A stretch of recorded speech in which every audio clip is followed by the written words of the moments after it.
Hello, this is Jennifer from the Jennifer Maker DIY and Craft blog. Today I'm going to show you how to make my Maker Mat, which is a special dust cover / tool organizer for the Cricut Maker or the Cricut Explorer. It has a dual purpose. It's not just one or the other, it does both.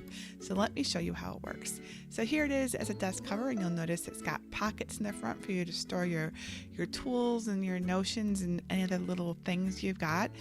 And the ties on the side keep it on. But if you untie it, you don't just have to put it away.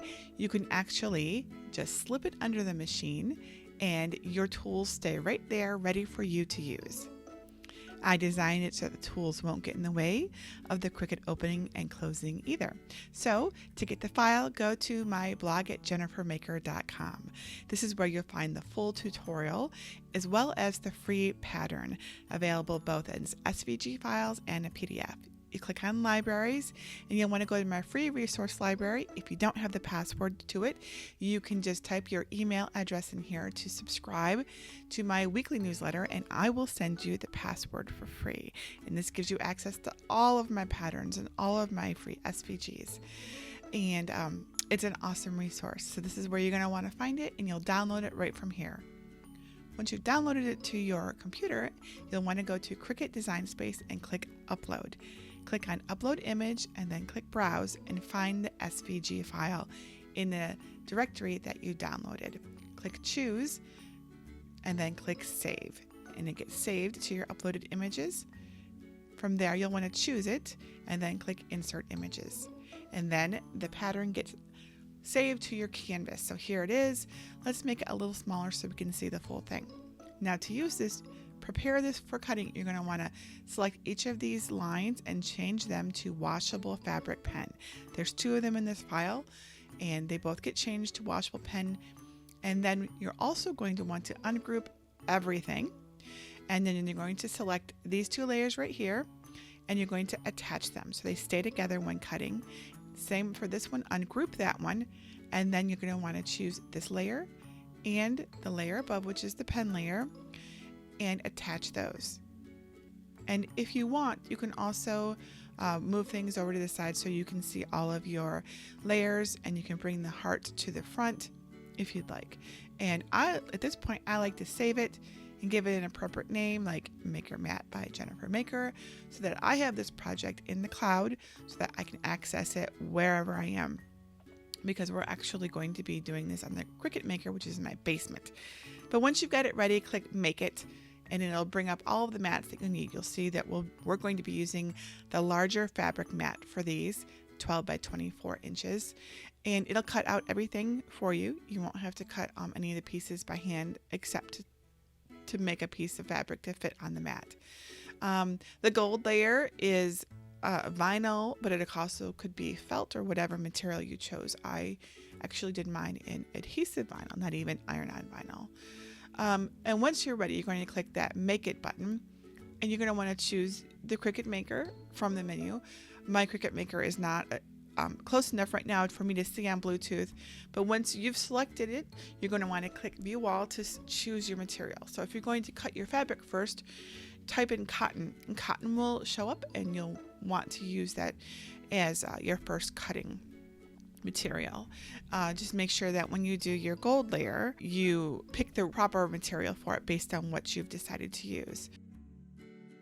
And if you're going to be doing iron-on vinyl, then you're going to want to mirror it, right?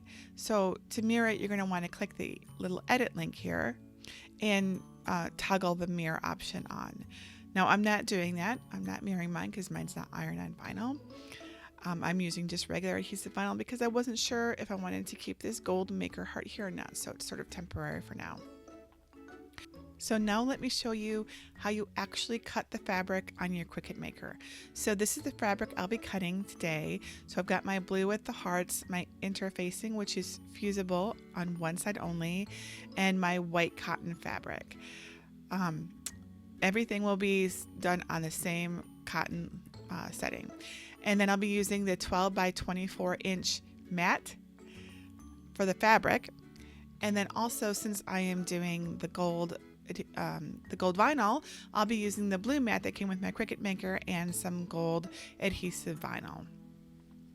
So to get started, I'm going to choose the project from the cloud, which I've saved, and we're going to bring it up, and I am going to choose vinyl for this I'm going to do the gold layer first. I think that's the best, and then we're going to get this cut out. So right now I have the right blade in, which is the fine point blade, and that's what you want to use for the vinyl. So I'm just going to take off my protective cover. I'm going to put the vinyl on, make sure it always goes in the right orientation, and just put that right in there. Everything is set. I've got my material chosen. I've got the right blade in there. And the great thing is Cricut Design Space prompts you and reminds you what you need. So I'm just going to click that go button. And just as a note, I have sped up the videos of the assembly by 200% just so that it goes a little quicker. You can always pause or slow the video down when you're watching it if you need to. So here we go. The Cricut Maker is cutting out my vinyl. So it should be noted, for those of you who don't have a Cricut Maker yet, the Cricut Maker does everything the Cricut Explorer does. Now let me show you how to change the tools, since we need to use the rotary tool for the fabric. We just open up the clamp B. It's got this extra clamp in here the Explorer doesn't. Let's put away that fine point blade, and we'll put in the rotary blade. You want to make sure that the gears go right up against the other gears on the machine there, just like this. The plastic protective part goes in front. Close the clamp. Requires a bit of effort there. Okay. So let's start with our blue cotton. So we want to do the blue cotton, the very first layer, the layer that's going to have the blue marking pen. We want to do it face down on the mat. And that is so that we can ensure that we see the blue marking pen lines. This isn't necessary for any of the other layers, but for this first one that has the blue pen, we want to do it face down. Also, if you have a pattern, pay attention to where the pattern is going to fall. Make sure you've got your fabric, nice and flat, no wrinkles, no bubbles or anything like that. So we just load it in there, tell it to go.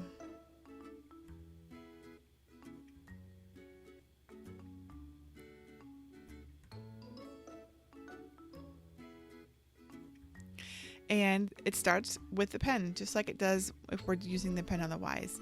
And you can see there that blue marking pen, the washable blue marking pen, is what this is really nice and dark. At least it is right now. I don't know if you have any experience with blue marking pens for making things, but they do get worn out and they do dry out. So we will see how well this lasts. But so far, I'm really impressed with it. Now, these lines that it's making, it's going to help us when we assemble the Maker mat. So if you don't have the pen, you don't have to have this. You could also mark it with something else, but you're going to want this to wash out afterwards. So I wouldn't use just a regular pen for this unless it's really, really light colored. And or it's going to blend in with your fabric perhaps. And now it is cutting it. And this part here is two pieces. The piece on the left is the middle pocket, and the piece on the right is the top panel. It cuts it very accurately, very smoothly. I'm really impressed with how well the Cricut Maker cuts.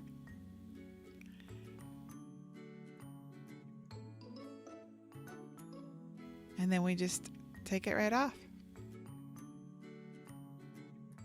There we go. So the middle pocket, and you can see here that the residue it leaves on there. It's not too bad for cotton at all. So far, the worst I've found is the felt, especially low quality felt. It leaves a lot of fuzzies. Linen left a lot of string, but cotton is beautiful. So for this second layer of blue, you'll see I'm just putting it on face up because it doesn't matter what way you want to put it on at this point, because there's no blue marking pen on this. This layer here is going to be, it's part of the lining anyways.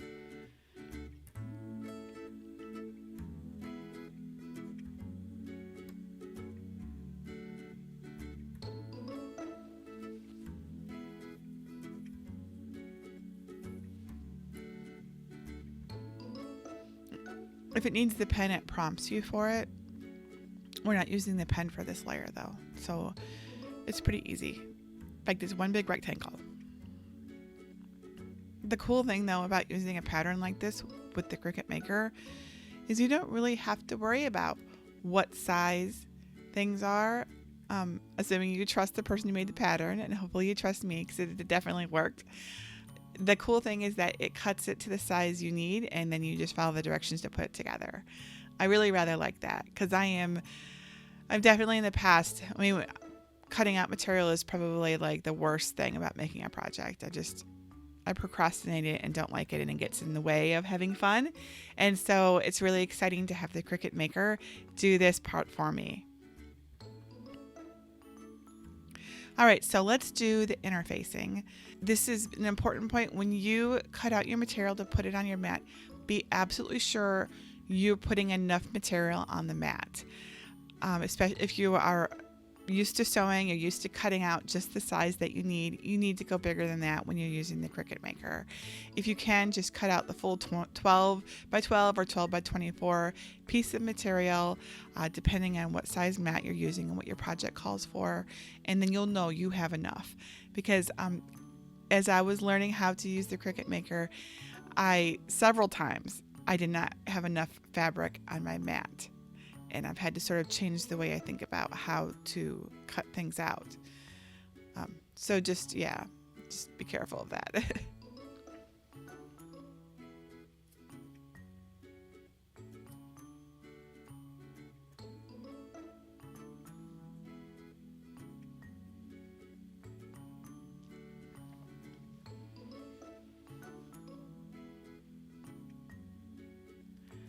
So there we go, two pieces of interfacing, and we have one more mat to go for the other layer of interfacing.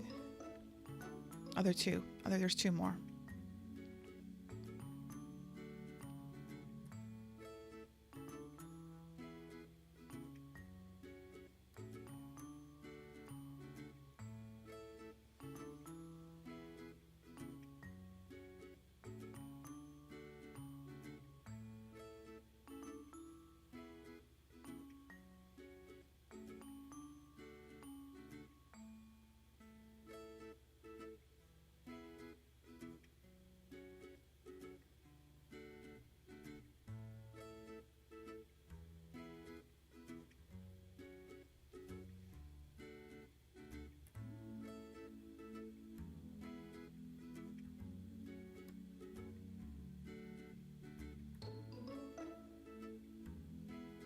Now you may be wondering why I cut out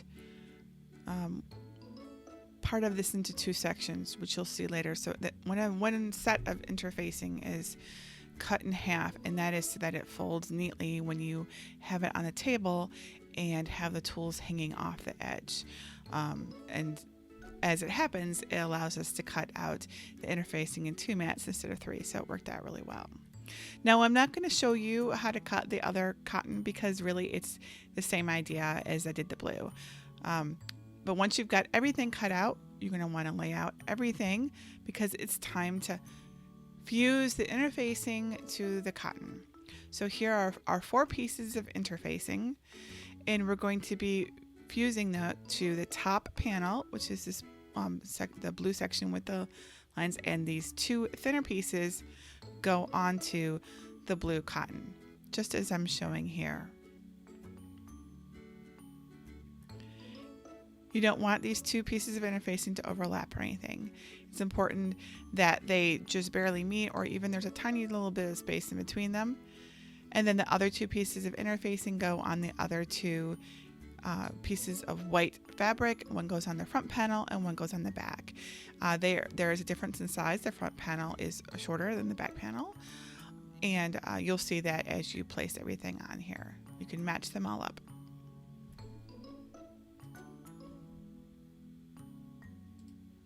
All right, now it's time to fuse your interfacing. So here we have a layer of our white cotton and our fusible interfacing. Make sure the side, the shiny side, is facing the fabric.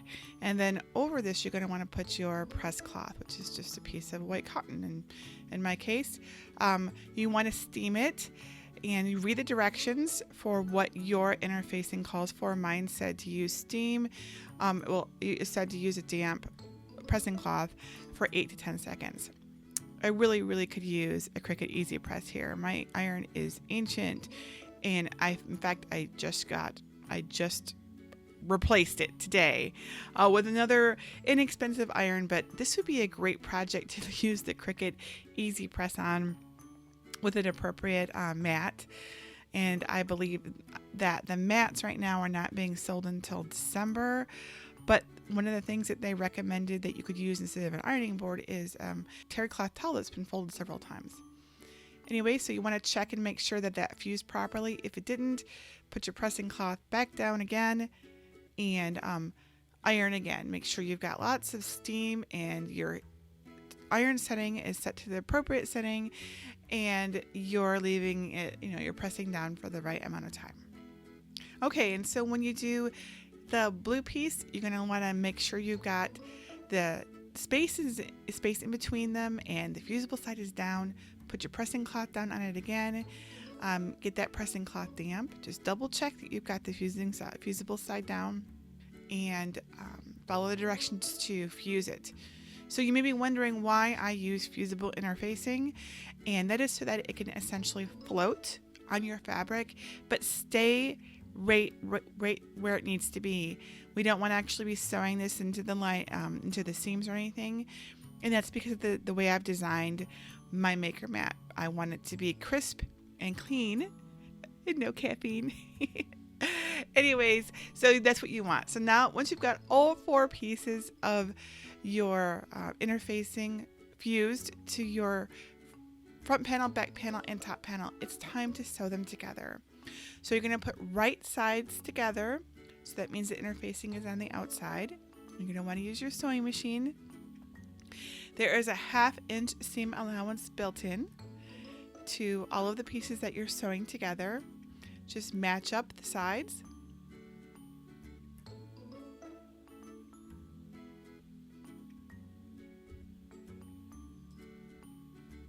And sew it. There's nothing complicated about the sewing here. It's just I'm using on my Genome sewing machine, I've got setting 2, size 2 stitching, whatever works for you. Just no big deal. This is a very easy sewing project. I'm going to open it up. There we go. We can see that we've got the hearts on one side and the polka dots on the other, just like we want. So you want to do the other side. Again, put right sides together, 1/2 inch seam allowance, and sew that side up too. You're going to end up with blue sandwiched between 2 white pieces. The white pieces are the front and back panels, and the blue piece is the top panel.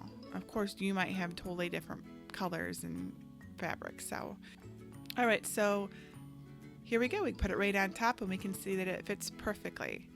So now let's do the other, sew up the lining, which is the same thing. 2 pieces of white around 1 piece of blue. So white, blue, white. You just do the same thing, right sides together, 1/2 inch seam allowance. Very simple straight stitching.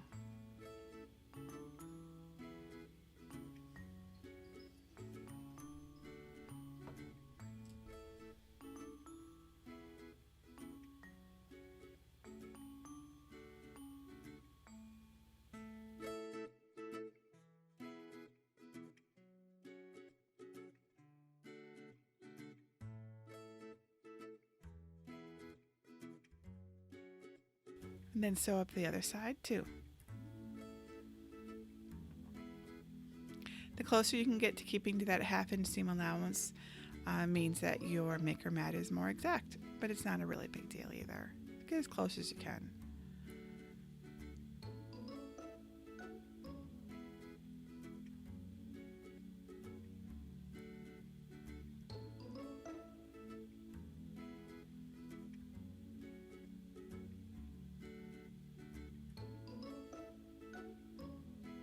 There we go. There's the lining. We're going to want to press all the seams open. to give us that nice clean, crisp look. I've already done the seams on the layer that you see sitting on top of the Cricut Maker, so we'll do that for the lining as well. I did iron these open. I didn't just use my fingers. I just opened them using that. All right, so here they are, all pressed open. Let's move the maker out of the way in the sewing machine. All right, so now it's time to do our pockets. So the white layer is the front pocket and the blue layer is the middle pocket. And they'll go right on top of that layer that has the interfacing. You can see the blue marks here, and we're using those to position our pockets in the right spot. And we're going to be using the bias tape to bind all of our edges for a nice clean look. So you're going to want to make sure that you have enough here and then trim it off. And you're going to have bias tape at the tops of both sets of pockets. All right, so let's put on that bias tape. We'll start with the middle pocket, and you just sandwich the edge of your pocket and the edge that, and we're going to use the edge that has the blue marking pen on it. You just sandwich that in there. Make sure that the edges are, meeting there. Make sure you've got it far enough in, and then you sew at the bottom edge of your bias tape. You could pin this. To be honest, I'm a really horrible pinner. I don't like it. The pins get in my way and they tend to distort my fabric. So whenever possible, I don't pin. But of course, if you prefer to pin, you should go ahead and do that. But just sew that bias tape right there to the edge of your middle pocket.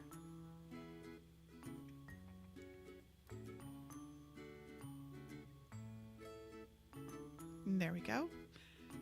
Nice and simple. We'll do the same thing for the front pocket. Put that bias tape on the edge. Make sure that everything is meeting up. And then sew at the bottom edge. And when I say bottom edge, I mean the edge that's closest to, well, what's the right way of saying it? It's the edge farthest away from the fold, right? That's the bottom edge of the bias tape.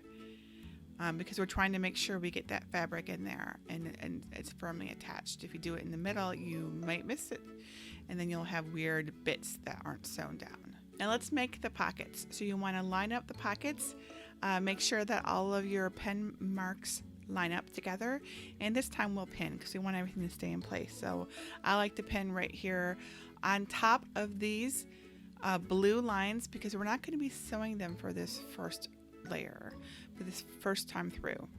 We're actually just going to sew these other lines here that I haven't pinned through.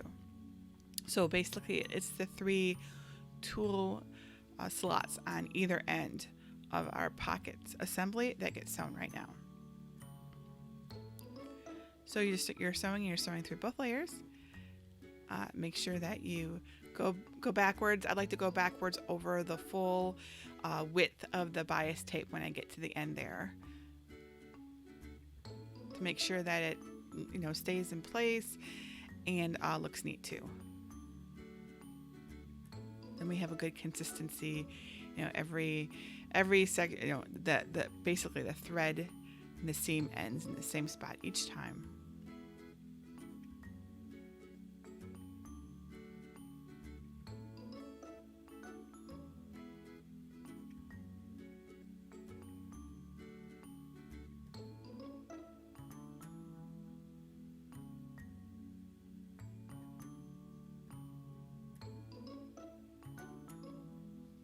And then so once we're done those three seams, we do the other side and we do those 3 as well. Same way. You want to stop when you get to the top of the front pocket. Don't sew all the way up to the end. Those blue marking pens there are for you to line things up, not necessarily to sew on.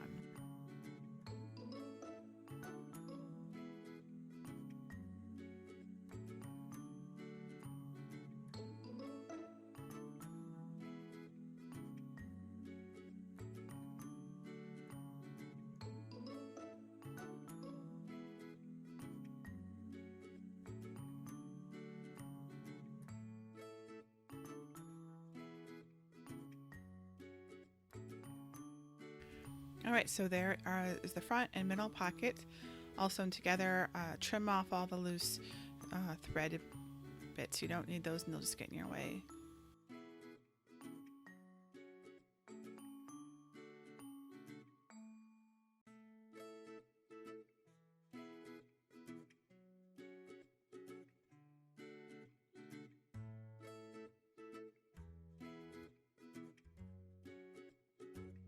Alright, so now that we have the front and middle pockets attached together, we're going to attach that pocket assembly to our mat.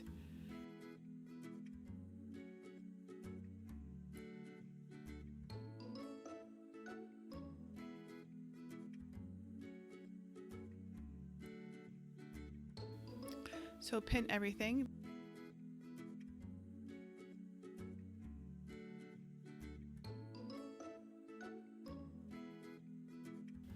So you're going to sew in all the spots I've just noted. There's a graphic on the blog that shows you exactly which parts get sewn at which layers when you're assembling this, if that is helpful to you. But as you'll see, we're going to sew all the way up to the top of the middle layer this time.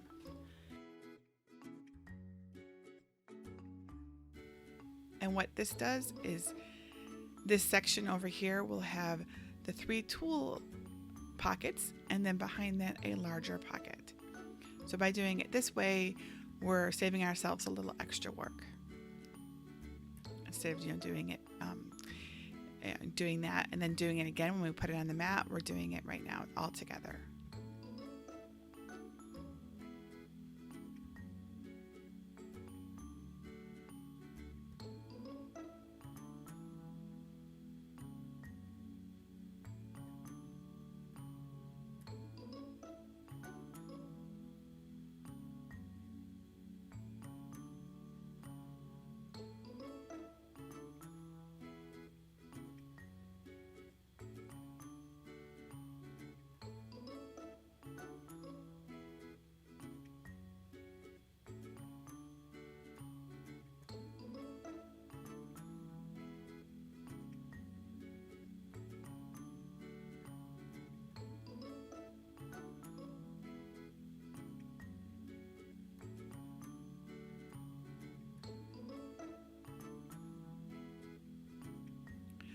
Alright, so there we go. That's all the stitching that you need to do for the pockets. And we are almost done here. We have just 2 more things to do. So take out all those pins and put them away. Trim off the extra threads. You don't need those. Get everything all neat and clean. If you want to go ahead and wash out your marking pen, you could do it now. You just need water. That's all you need, water, and let's rub it a little bit and it'll come out. All right, so it's time to put the front of the mat onto the back of the mat. Make sure everything is lining up. Make sure you have everything is folding in the same place, and you've got everything. All the seams are meeting. All right, so let's pin the layers together so they stay together and don't want to slide around. So put pins here in the blue layers and the white layers and put them on both ends. This will save you some headache. Make sure all of your seams are lining up. Make sure you've got the right white sections together. Remember, the front section is a little shorter than the back section. And then here we have our 4 ties. And we're going to want to sew these onto our mat as we bind the edges. Now you're going to want to line up the edge of your tie with the edge of your maker mat. So it's behind it just like this, and pin it into place. This is important. Make sure that it is in line with it. So again, we're lining it up with the top edge of the front pocket. Once you have that, pin it into place. Now those are the 2 front ties. We also need to do the back ties. The best way to determine the placement of those is to go ahead and put your maker mat onto your maker or your Explorer and see where it falls so that it's parallel with the surface. And then just hold that and mark it. And then you'll pin it right there.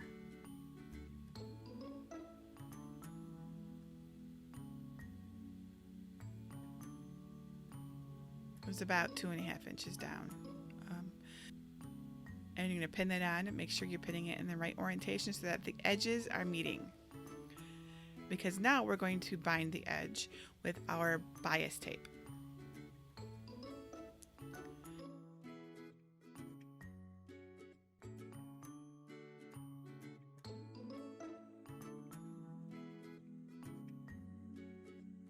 You want to start at the back bottom edge so that just in case it doesn't look great, it's in the back and nobody can see it. Mostly you're the only one that you really need to worry about. And you're just going to sandwich the edge. Make sure you get those threads out. You don't need those, they'll just get in your way and bother you. So sandwich the edge of your mat into your bias tape. Make sure it's going in all the way. And then we're going to pin this just to save ourselves a little headache. I'm only going to pin this one edge though. If you want to do the whole thing, go for it.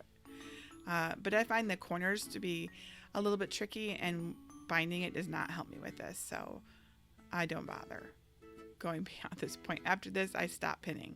I just want to make sure I'm starting out with a nice, good binding here.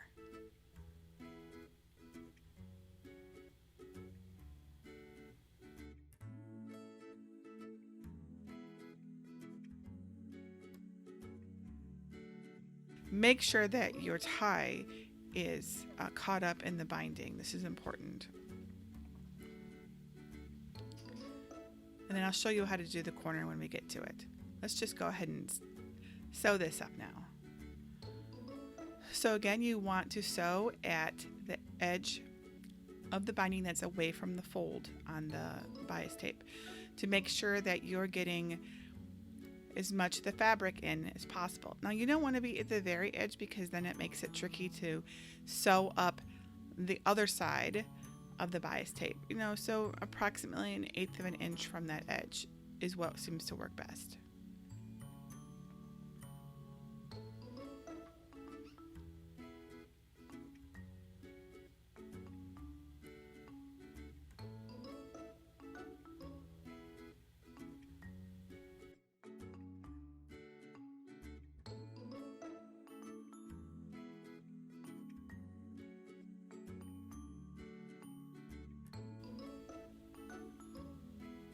I always like to double check that everything is in place before I finish sewing. So when you get to the corner, you're basically going to want to make a fold and come around at a right angle.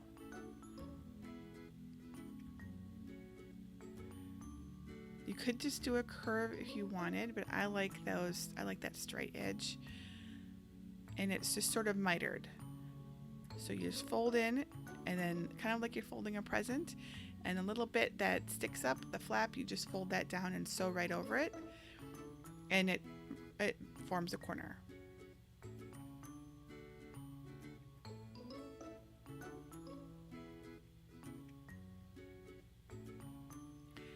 And then you just sew up the rest, and you just keep going.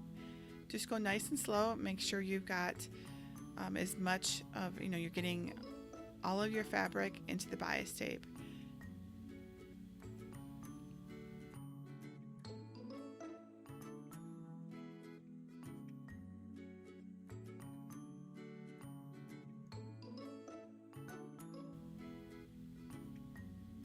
So you see how I'm folding this corner here? It's just sort of like when you fold the edge of wrapping paper on a present. You just want to go down a little bit further to make sure that you catch all of that material in there, and then turn your fabric in your sewing machine and continue going.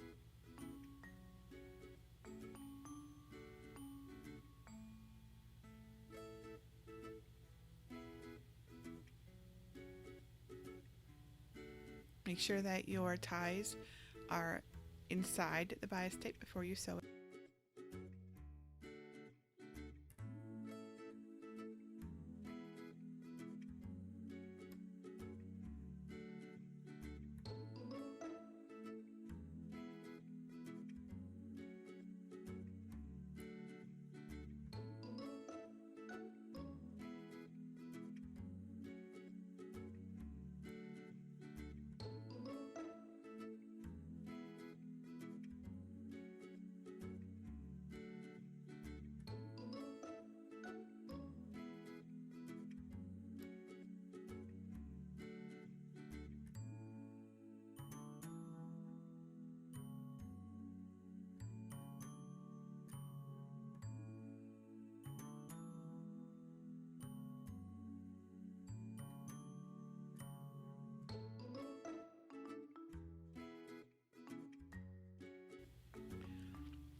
Set the corner before you sew all the way down.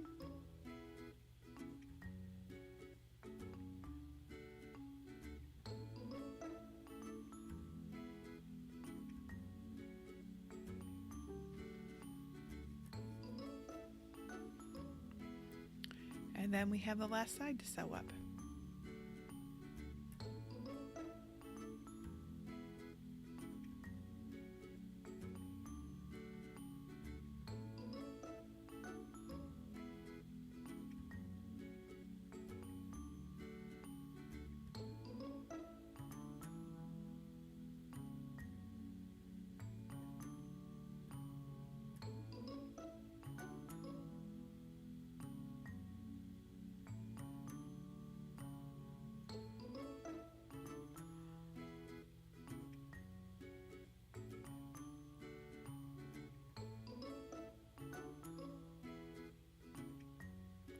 Now to do the edge here, you want to trim off just a little extra, maybe a quarter to a half inch. Then you fold it up, tuck it under, and then sew all the way to the end. And then you don't have a raw edge at the bottom, but a nice fold there.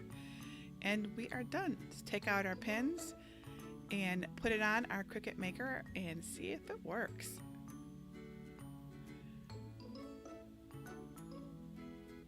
Double check our ties. Here we go. And hey, awesome. It totally works. Tie up the sides.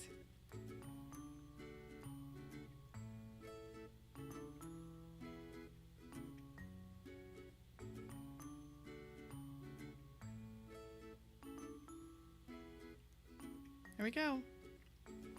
We have a maker mat. And I assembled this for the first time while I was taking this video, so it really was not difficult to do. I was not practiced at this or anything like that. I just did it, and I'm sure if I did it a second time, it would have been even faster and smoother. But for the first time, I thought it went really well. So you can just slip your tools right in here. So the weeding tool goes in there. And the spatula also fits, believe it or not.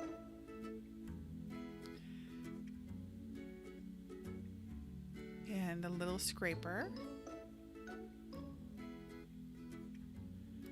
The big scraper, I made that pocket special to fit that. And here we go. Here is the maker mat with some tools in it. And I love how when you're done crafting, you can just pick it up and put it right over your machine and tie it, and that's it. It looks really cute. All your tools are right there for the next time you're ready to craft. And you can personalize this with your name or something that inspires you. You don't have to use my maker heart if you don't want to. Whatever works, or you could change it and you could say explore or whatever you want. And I think it's adorable. Make it in your favorite colors. Make one for all of your Cricuts, whatever you want. You are welcome to use this file for your personal use. I'm really pleased with how it turned out. And I would love to see your photos of your maker mats. Please send them to me at hello@jennifermaker.com, and I would love to include them in my blog post with your permission. or tag me on social media with hashtag #JenniferMaker, and that way I will see it. I think this is a really versatile thing because you can use it in a number of different ways. It doesn't have to be set aside when you're crafting or set aside when you're not using it, right? So there we go. That is the tutorial to create a maker mat for your Cricut Maker or your Cricut Explorer. Remember, you can get the free SVG file as well as a PDF pattern if you don't have a Cricut Maker on my website at jennifermaker.com. It's in my free resource library. The URL to view the photo tutorial is in the description. Please let me know what you think of my maker mat, and let me know if you have any questions at all. I'm always happy to answer anything that you are curious about. Leave me a comment here on YouTube or send me an email at hello@jennifermaker.com. If you like this, please give this a thumbs up, and please subscribe to my channel so that you are notified of future crafty videos. And I would like to take this opportunity to give a shout out to my Patreon subscribers. I really appreciate your support. You guys are awesome. I love chatting with you in our Facebook group. You guys have the best ideas and give me the most helpful feedback. Thank you so much. So a special call out to Robin Creeder, Eileen Dabby, Alicia Lewis, Teresa, Bridget Oglesby, Elaine Ellis, Lynn Torres, Carol Pickering, Rashonda Davis Smith, April Drayton Hymans, Marie Martinez, Deb Goff, Beth Clark, Karen Roberts, Rose Serrano, Karen Tritton, Heather Mueller, Liz Hartzell, Laura Robeson, Anne Rudolph Neidhart, and Penny Light. Those are all my Patreon supporters in my Tier 5 and Tier 10 reward levels. Thank you much for your support, and thank you to all of my Patreon supporters. You guys rock. I totally love hanging out with you. And there we go. I hope that you enjoyed this tutorial. Please watch for future tutorials. I have lots of great ideas and I cannot wait to share them with you. Until next time.